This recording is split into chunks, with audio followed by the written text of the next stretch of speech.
All right, hey everyone.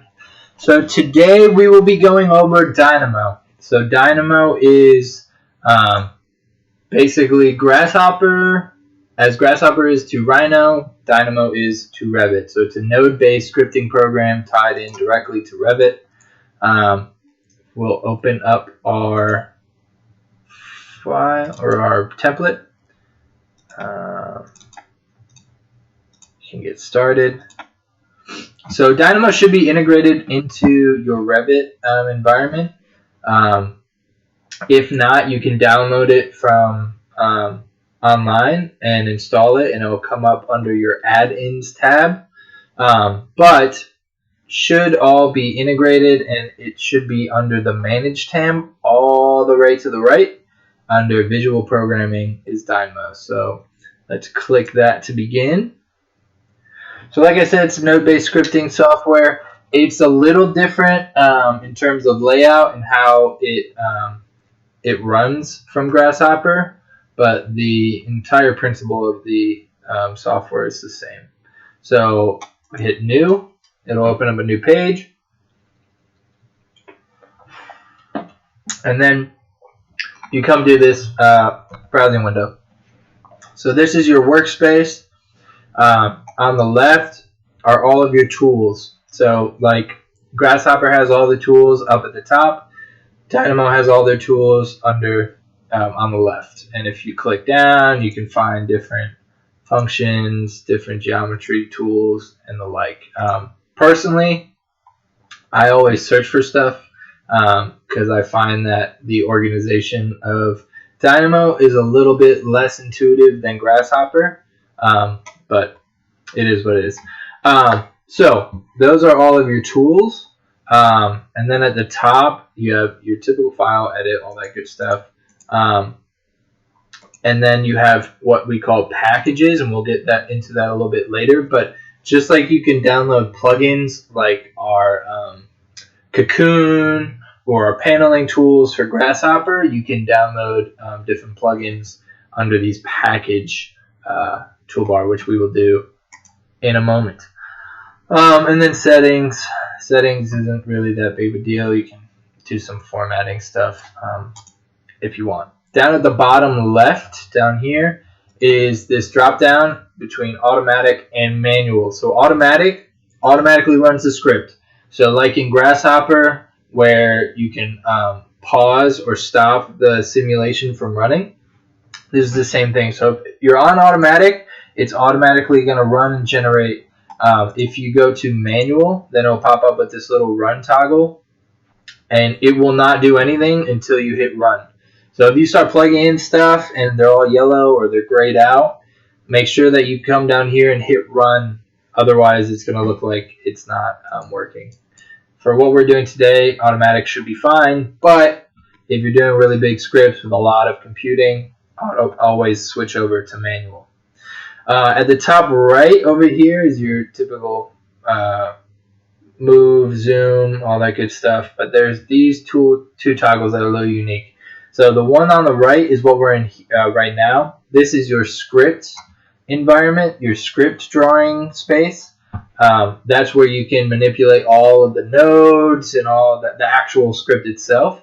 And then this guy right here is your model space. So everything that you come up with within the script is going to populate in the model space, and then you need to toggle back and forth to be able to manipulate the two. And I'll show you that in a little bit. So if we've gotten that, so let's start to do some real basics within Dynamo. So let's just create a point. So let's type in point in the search component or search window, and then it's going to give you pretty much everything in Dynamo that either has a point or asks for a point as an input or creates a point or uses points. So top one is what we'll want. It'll be by coordinates, and if you hover over the component, it gives you essentially all the inputs and outputs for that specific component and a little description of what exactly it does. So this one, it's going to ask for the XYZ, and then it's going to give a point as the output. So if you click it, it's going to populate in the space, and then it's going to populate in the model space. So right now, since we're in the graph, what is that called? Graph view navigation. Anyway, it's the script window. We can move this node around. We can plug different wires in and out, but we can't pan around to see the point. If we switch over, so if you go over to the 3D preview and click that, then we are able to toggle around. So if you hold the right click button and then scroll, you can pan around in 3D. If you hold the mouse wheel, the scroll wheel down, you can pan and then zoom in and out. And then it looks like, so this is relatively new. I'm not going to lie, I haven't used Dynamo in a little bit. So it looks like you get your toggles, and then you can actually toggle that's pretty cool. Okay.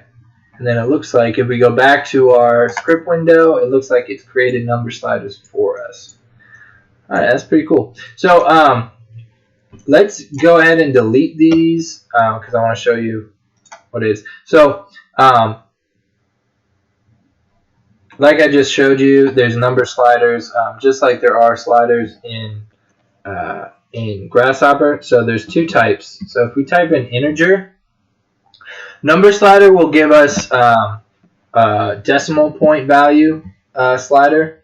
Integer slider will give us whole numbers. So let's do the integer slider. And unlike Grasshopper, where you right click to get into the details, on the integer slider in Dynamo, this little drop down will give you options for your minimum, your maximum, step count, etc.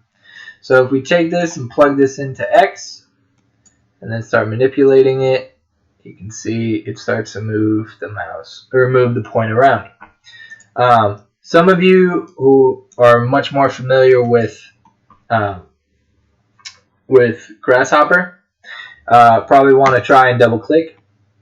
If you double click, it pops up with this code block. So code block is really there to do really quick custom coding. It doesn't necessarily, there are actual Python nodes that you can do much more rigorous scripting in. These are pretty simple. And you can also do quick specific numbers. So let's say we do 10. When we hit 10, since it is a code block, it's going to ask for the end of that line of code, which is I believe a semicolon. Don't hate me if that's not grammatically correct. But 10 semicolon, and then if we plug this in, it'll get 10. So of course, with the code block, you can't scroll, you can't adjust, but if you want to do just a very specific number, that's a good way to do it. So let's do Z.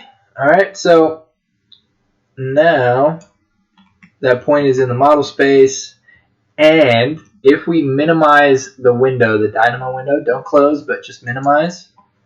If we go to a 3D view, you can see that point is populating within our Revit environment. If we go to our reveal hidden elements, that point right there, I think I've told you guys before, but this little toggle is our project base point, which is essentially the origin point. So it's our 0 for elevation, it's our 0 for north-south, it's our 0 for east-west, or in Dynamo and Rhino terms, our X, Y, and Z. So that's why, that's where it's going off of, that's where the base point is. So that guy right there is that origin point. Alright, so really quickly, let's just go through and copy this guy. Oops. And then let's copy a couple more sliders.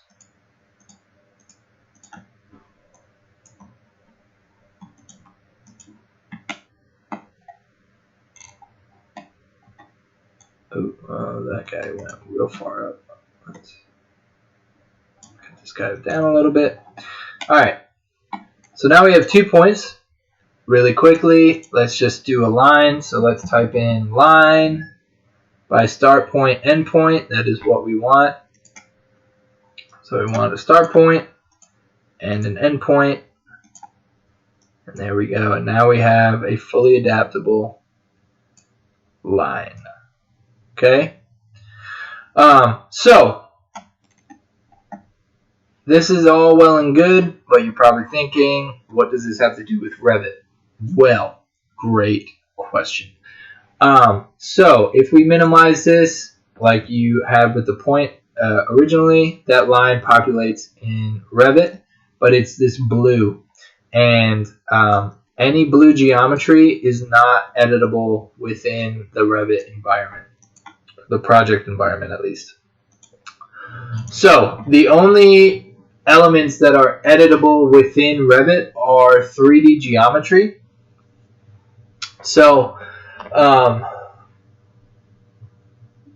to do that, let's create some. Oh, before I do, sorry. Let me go. I should have done this before, obviously. But really quickly, obviously your inputs are on the left, outputs are on the right. One thing that's a little different than Revit, or excuse me, Grasshopper, gives you these outputs lists. All you gotta do is hover over the bottom of the node and then go down to this drop down, click this pin, and it'll give you all the information that has to do with that specific component's output. That's really good when you start getting into really good lists. I find that Dynamo has much better list structures and organization, and you can manipulate lists much easier in Dynamo, but that's just me.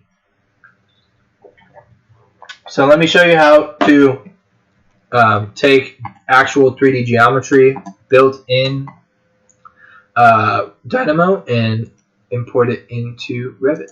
So instead of searching, let's go down to the geometry tab and then go down to solids. And let's do a sphere. Alright, so and then down center point. So return the center point of the sphere. Does it give you return the radius of the sphere? Oh. No. So this is what we want. By center point and radius. So this is going to create a solid sphere centered at the input point with a given radius. Perfect. So let's click that. Brings up the component. It's going to ask for a center point. So let's just take one of these points. Plug that in. And then radius. Let's take one of our sliders. Plug that guy in. That's a big sphere. Turn that down. And then if we minimize this, we can see that our sphere then populates within Revit, but it's still blue. And if we, so the way to essentially bake geometry that you've created in Dynamo into the Revit environment is you close out Dynamo. It's a little weird, but that's how you do it. So if we close out, save this, obviously. So save under my university, compact. Whoops. And Dynamo 1. So, whoops. That's not supposed to happen. Alright, so we closed out, but we can't actually manipulate anything. It's still highlighted in there, but it doesn't actually have any Revit geometry associated with it. You have to be very prescriptive with Dynamo. So, if you want it to be a family, you need to export it as a family and create that family within the Dynamo environment. So you can't just create a geometry in Dynamo and expect it just to populate. You need to be very, very descriptive within your script about what exactly you want that geometry to be, if that makes sense. So let's open up Dynamo again, open our file, and instead of just having the sphere, we're going to do what's called a import instance. So import by geometry. So import a collection geometry into Revit as an import instance. So that's going to actually import the geometry. So plug the sphere into the geometry tab. And now we have an actual instance. If we split screen this, oops, and that's it. So now we can actually select it. Comes in as an import, so it's kind of like a CAD file, like we did last class. But if you try and move it, it's linked to your Dynamo file. So wherever it is in your Dynamo file, since it is still linked, you can't manipulate it, excuse me, or change it until you close out of the Dynamo file again. Then you can move it around, do whatever you want with it, etc. So it's essentially a linked CAD file right now. So if you open Dynamo back up, once you open up that script that has this specific instance linked to it, it's going to automatically update that back to the position it's in Dynamo. Okay? So just be aware that anything that Rayla, go lay down. Sorry about that. Rayla's feeling very needy right now. So yeah, so that's how you get Revit geometry into, Dynamo geometry into Revit, and actually have it be editable. Okay, so now that we have that done, so this is a very basic introduction to Dynamo. Really quick, really easy, quick geometry creation. So let's do something a little bit more realistic that you would actually do and use Dynamo for in real life. So let's close out of Dynamo for right now. Say yes. Delete this. And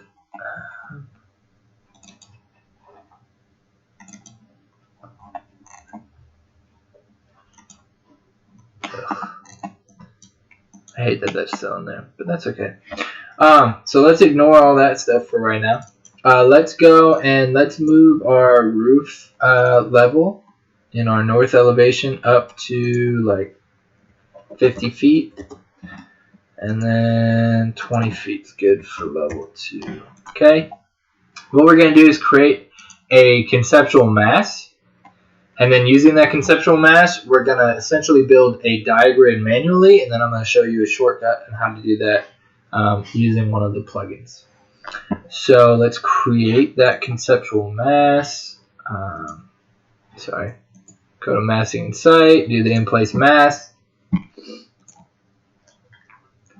And then let's just create a really easy, like gherkin-esque geometry.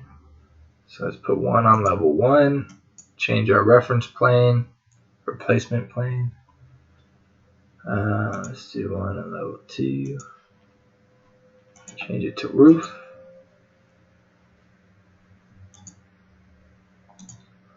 Alright, let's see what happens when we create forms using that. Real funky. Alright, so kind of looks like the London, oh god, what is that called? Anyway, so we have our conceptual mass geometry. So let's finish the mass, and then let's do mass floors. Let's do level 1, level 2, and roof. Okay, so now we have 3 mass floors and a funky, weird geometry. So let's open Dynamo back up. Let's go up to the Manage tab, Dynamo, and then let's do a new workspace. And then what we're going to do is essentially tie in and bring in the geometry that we created in Revit into the Dynamo environment. So let's type in face, select. Oh, there it is. Select face. So click that. So it's gonna prompt you to select. So what I like to do is shrink down this window, then hit select, and then in the Revit environment, tab through until you get the first mass floor of the geometry. Click that guy, and now it's brought that into the Revit environment. Then let's copy paste this,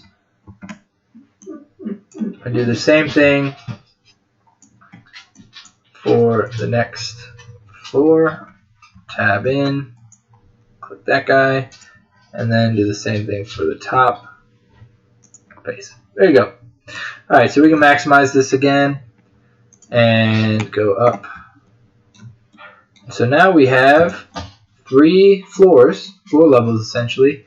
And if we want to create a superstructure of sorts, what we can do is find the perimeter curve of these geometries, divide that perimeter curve by a certain amount of points, and then connect those points to create essentially cross bracing or diagonal bracing.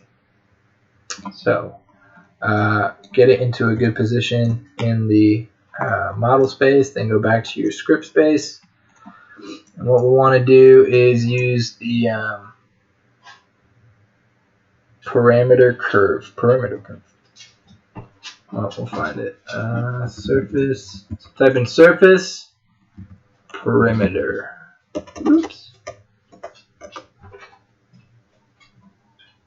All right. So perimeter curves. So you can just type that in if you want. So it's going to ask for surface. Plug that in. Now we have a curve down here. Do the same thing. Copy paste that guy down and plug the 2 remaining faces in. So now we have curve down here, curve in the middle, curve down here. And then if we go down, so this is breaking the curve since Revit does not like full circles for whatever reason. It's breaking into 2 halves. So what we want to do is create one solid curve, and what we can use is a component called polycurve.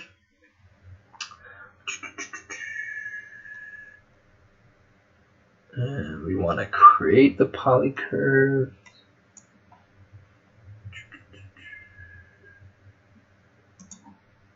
Let's try this.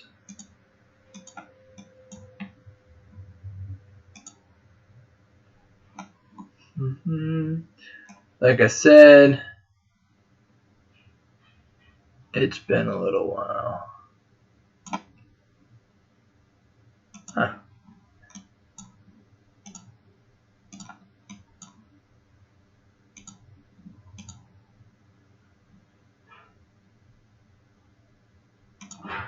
Nope. Alright. Let's just do that. And then join tolerance. Yeah, that's fine. Okay, so let's do that for the other 2 curves.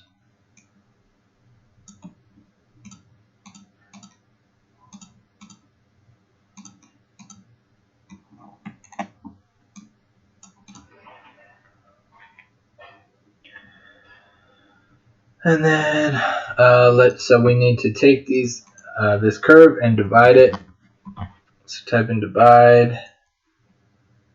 And all right, sorry for the delay.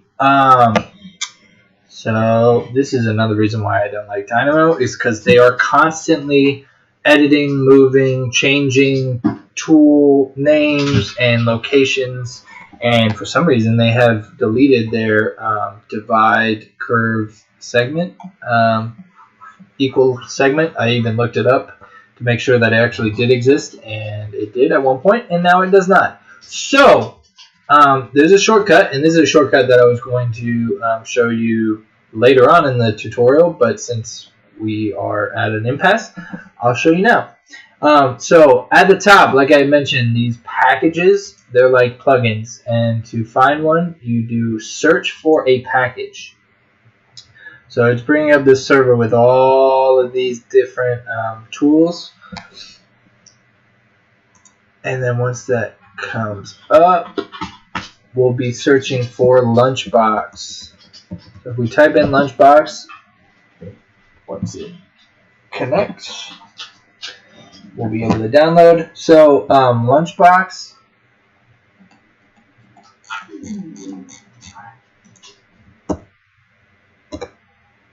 there we go, Lunchbox for Dynamo. So if we click that guy, so it is essentially Lunchbox is quitting.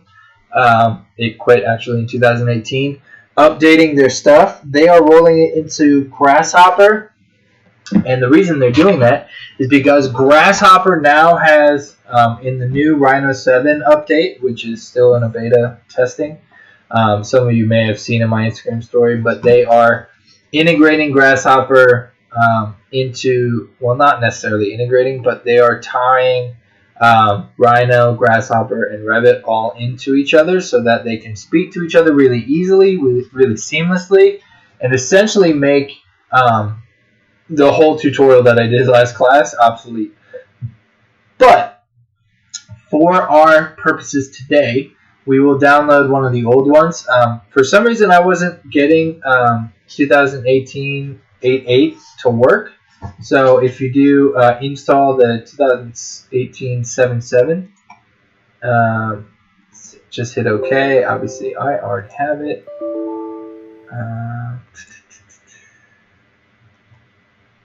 So then it'll install, and then it should populate over here on the left under add-ons. Okay. If it doesn't pop up, try another version, or try closing out and then opening up Dynamo again. But it should populate as soon as it comes up. So now that Lunchbox is installed, you can type in divide curve, or just hit divide, and this divide curve will come out. This is a Lunchbox component. If you click it, it'll ask you for the curve that you want to divide and the number. So let's grab a integer slider.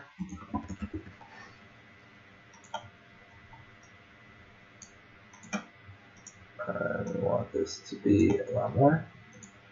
Please pan around. Look at that. Hey. All right. Only took forever.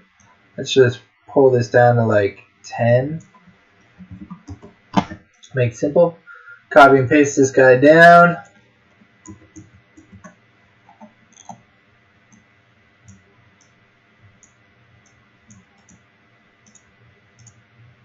Plug the remaining curves in. Alright, and then if we do the same start endpoint that we did before, so if we type in line, start endpoint, plug the point in here, point in there, and we might have to reverse the list. Yep. So just like in Grasshopper, sometimes our lists are backwards, so we need to reverse the list. So if my memory serves me right, if we just type in reverse, creates a new list containing that. Yep. So click that guy. Let's take one of these lists, plug it in, and then plug that new reverse list in. And that's not good. Alright, so what might have happened is the start point and end point of these two are just completely different. So we need to shift the list. So let's type in shift. Shifts. Yep. So let's delete this reverse.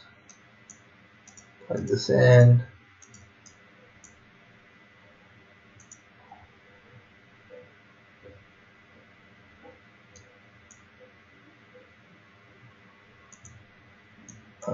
And then let's type in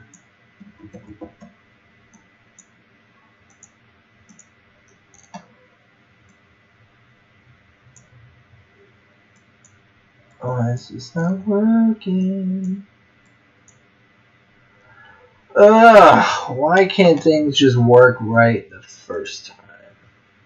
Okay. Give me one moment. Alright, figured it out.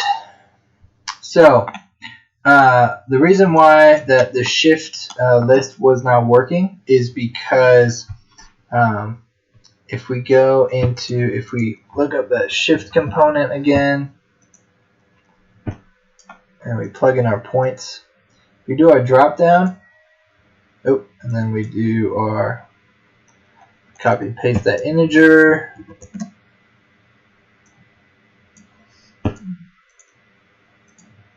Let's change this from 0 to 10 just to make it easier on us. So, in our list structure, all the points are in this sublist of 0. Right? And the reason why that is because in this component, the output is split into 4 different types of information, of data. So it's going to have points as one, planes as one, tangents, and each one is broken up into its subgroup. So when it's brought into this list, it's still in that subgroup. So we're telling this list to shift by 10, but it's only telling us to do that to that first list. So essentially, it's telling us we're telling the component to shift 10 lists, but there's only one, the 0.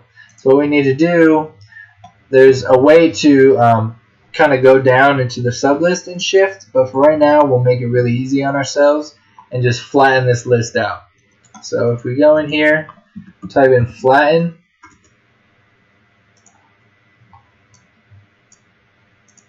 plug that points in, plug that into the list. Now we have one list of points without that sublist in there. Let's do that same thing. Copy the flatten and the shift. Actually, we just need to copy the flatten.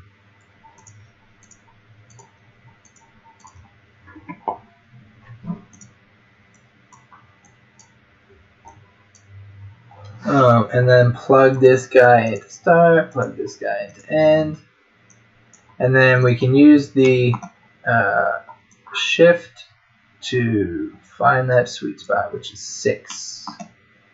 Alright, so now we have one cross member. Now we need, now we need the other one to create the triangulated structure. So we need to just copy the start endpoint of lines and the list, the shift list. Bring that down here, put this in, and then let's, wrong list, plug this in here. Sorry. And then let's shift this, the other way. So in our group of 5, we've shifted one list 6 times, one list 5 times, and now we have this really nice triangulated structure. Okay, let's do that. Same thing for the top structure. So now we have this guy down here. So let's copy basically all this information down.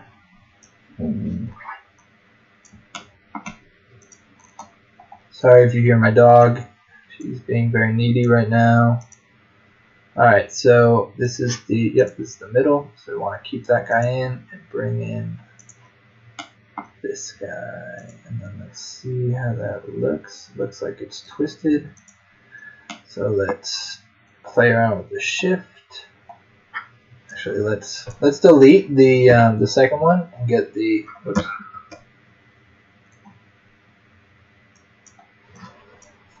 Rayla, go lay down. Alright, so let's get this one somewhat in check.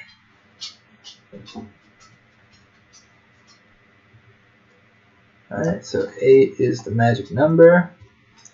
And then copy these guys down.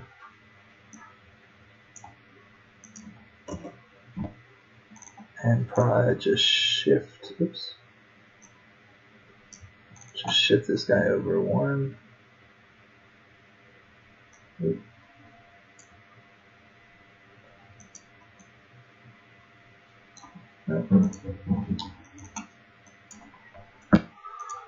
Oh, one more time. Alright, I figured it out, kind of. So essentially, the way that these curves were built, even though it's from the same geometry, this one was backwards. So it started at one point and went around in one direction and ended in one point, where this one went around in the other direction, essentially. So to rectify that, I used a reverse list, and that seemed to solve the issue. And then if we copy and paste down and copy and paste the shift indices, then we should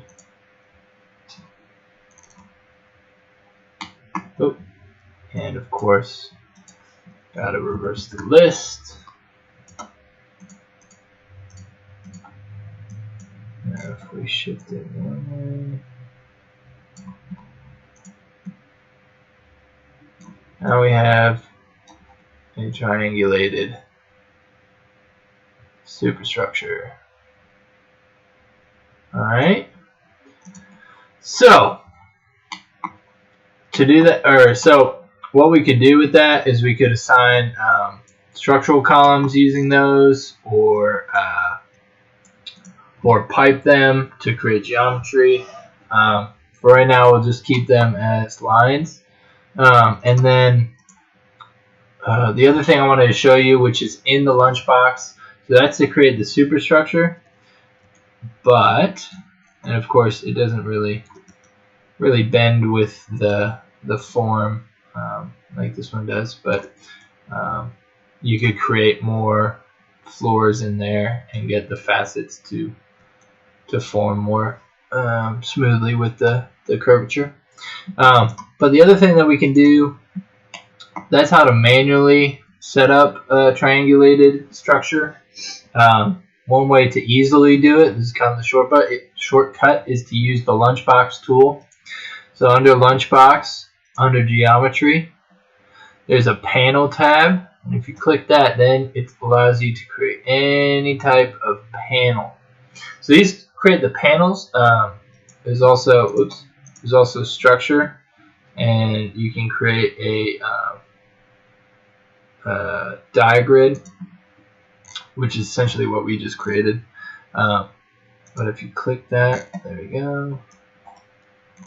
So what this is going to ask for, instead of asking for these, like essentially creating the perimeter conditions of the face and then connecting all those points, what it does is it asks for the surface of the geometry that you want to triangulate and create the diagram for, and then it subdivides it in its U and V direction to create that geometry. So what we need to do is pull in pull in a face from the mask. So up here under our select face, we can copy and paste that guy down.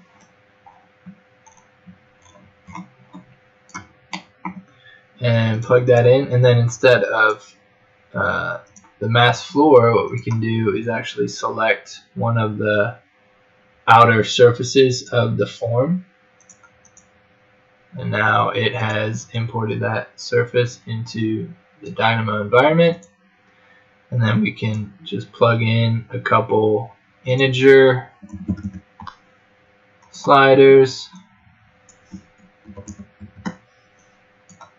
for the U and B.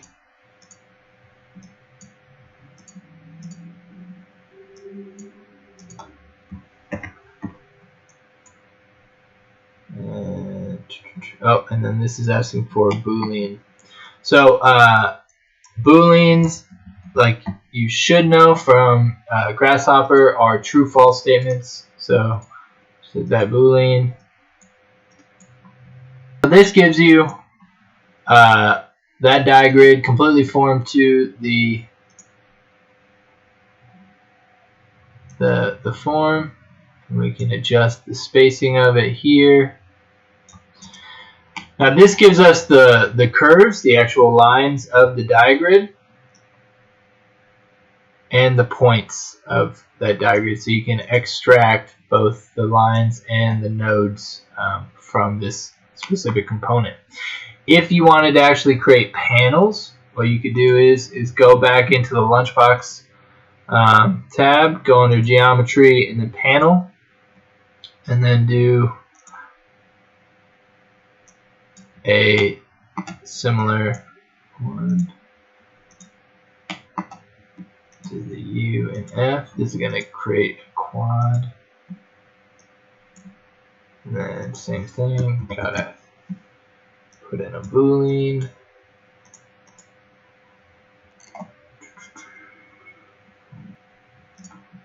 Just do a regular panel, or diamond panel.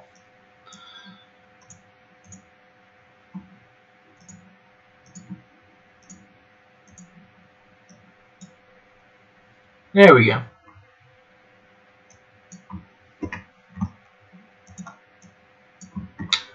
So now this is giving us an output of actual panels.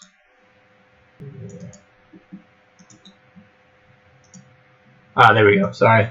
I was wondering why they weren't showing up, but it's because they faceted, and of course the curvature of the form covered it. So now we have actual panels. We have the grid that we can create our structure from. So this is one way to quickly generate some panelized structures from Grasshopper, or excuse me, from Dynamo, that you normally wouldn't be able to in Revit, and be able to update them pretty quickly. Let's see. So that is pretty much the extent of what I'm going to have you go, or what I'm going to go over today in class. So please both export an image of your script. So up at the top, there's a little camera. It says Export Workspaces Image. Click that guy and wait patiently. And then just do capture, hit save.